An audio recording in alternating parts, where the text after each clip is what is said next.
తనకు Z+ category భద్రతను పునరుద్ధరించేలా చర్యలు తీసుకోవాలని కోరుతూ అందజేసిన వినతి పత్రాలను కేంద్ర రాష్ట్ర ప్రభుత్వాలు పట్టించుకోకపోవడాన్ని ప్రశ్నిస్తూ మాజీ ముఖ్యమంత్రి వైఎస్ఆర్సీపీ అధినేత వైఎస్ జగన్మోహన్ రెడ్డి హైకోర్టును ఆశ్రయించారు.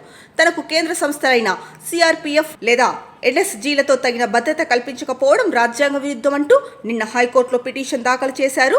తనకున్న ప్రాణహానిని తాజాగా స్వతంత్రంగా మదింపు చేసి నిర్దిష్ట ప్రోటోకాల్కు అనుగుణంగా జెడ్+ భద్రతను పునరుద్ధరించేలా ఆదేశాలు జారీ చేయాలని అభ్యర్థించారు. వ్యక్తిగత భద్రతాధికారులు, జామర్లు, ఇల్లు, కార్యాలయం వద్ద భద్రత పనిచేస్తున్న బుల్లెట్ ప్రూఫ్ వాహనాన్ని సమకూర్చేలా ఆదేశాలు ఇవ్వాలని కోరారు. అలా సమకూర్చలేని పక్షంలో తన సొంత బుల్లెట్ ప్రూఫ్ వాహనాన్ని వినియోగించుకునేందుకు అనుమతినివ్వాలని విన్నవించారు. తనకున్న ప్రాణహాని దృష్ట్యా తక్షణమే సిఆర్పీఎఫ్, ఎన్ఎస్జీతో తగిన భద్రత కల్పిస్తూ చర్యలు తీసుకునేలా కేంద్ర రాష్ట్ర ప్రభుత్వాలను ఆదేశించాలని కోరారు. తనకున్న ప్రాణహాని, తనపై జరిగిన హత్యాయత్నాన్ని పరిగణలోకి తీసుకొని తాను ముఖ్యమంత్రిగా ఉన్న సమయంలో జెడ్+ భద్రతను కల్పించారని వైఎస్ జగన్ తన పిటిషన్లో నివేదించారు. ఇక రాష్ట్రంలో ప్రభుత్వం మారాక ఎలాంటి నోటీసు, ముందస్తు సమాచారం ఇవ్వకుండా తన భద్రతను భారీగా కుదించేశారని వైఎస్ జగన్ తెలిపారు. తనకున్న ప్రాణహానిని కనీస స్థాయిలో కూడా పరిగణలోనికి తీసుకోలేదన్నారు. భౌతికంగా హాని చేస్తామంటూ అధికార కూటమి ప్రభుత్వ వర్గాల నుంచి బెదిరింపులు వస్తున్నాయన్నారు.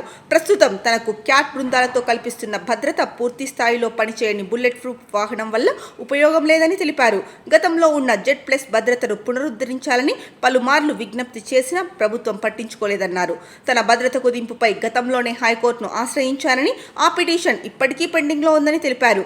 పార్టీ ఎంపీలు, సీనియర్ నేతలు తన భద్రత విషయంలో కేంద్ర, రాష్ట్ర ప్రభుత్వాలకు పలు దఫాలు వినతి పత్రాలు సమర్పించినా ఫలితం లేకపోవడంతో హైకోర్టును ఆశ్రయించాల్సి వచ్చిందన్నారు.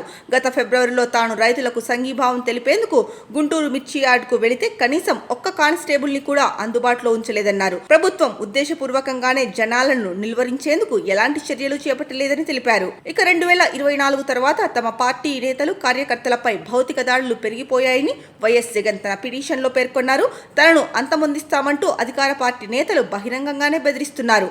టీడీపీ ఎమ్మెల్యే అయ్యన్న పాత్రుడి వ్యాఖ్యలే ఇందుకు నిదర్శనమన్నారు. ఇటీవల శ్రీ సత్యసాయి జిల్లా కుంటిమద్ది గ్రామం నుంచి తిరుగు ప్రయాణం సందర్భంగా తీవ్ర భద్రతా లోపాలను అందరూ చూశారన్నారు. హెలీప్యాడ్ వద్ద భద్రతా లోపాలు స్పష్టంగా కనిపించాయన్నారు. ఈ ఘటనపై పోలీసులు ఇప్పుడు తీరిగ్గా విచారణ జరుపుతున్నారని తెలిపారు. భద్రతా లోపాలను సరిదిద్దుకోవాల్సిన పోలీసులు తనను చూడటానికి వచ్చిన పార్టీ కార్యకర్తలు, ప్రజలపై తప్పుడు కేసులు బనాయిస్తున్నారన్నారు. రాష్ట్ర ప్రభుత్వం తన బాధ్యతలను పూర్తిగా విస్మరించిందన్నారు. ప్రాణహాని నుంచి ప్రజానేతలను కాపాడాల్సిన బాధ్యత ప్రభుత్వంపై ఉందని స్పష్టం చేశారు.